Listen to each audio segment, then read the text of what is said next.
Benvenuti a questa prima puntata di Direzione Territorio, la rubrica che entra nel cuore dei consorzi di bonifica della nostra regione, curata proprio dall'Unione Veneta Bonifiche.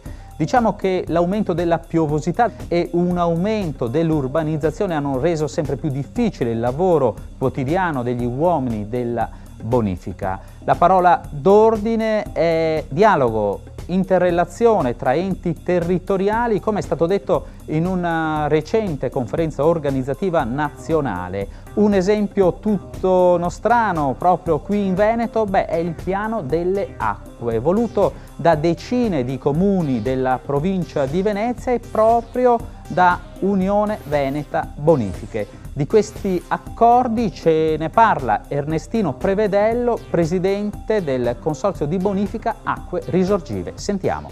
Vuol dire che assieme alle amministrazioni comunali si incomincia a fare dei programmi a bacino in funzione di interventi non solo per quello che riguarda le acque pubbliche, ma anche le acque private all'interno delle aziende.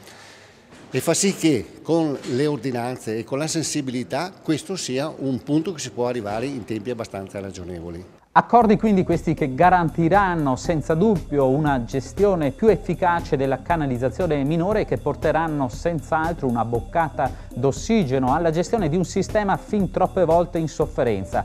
Pensiamo ai fossati oppure ai canali secondari molte volte trascurati o dotturati da immondizie se non tombinati. Di tutto questo sentiamo cosa ne pensa Gianluigi Martin, presidente del Consorzio di Bonifica Veneto Orientale.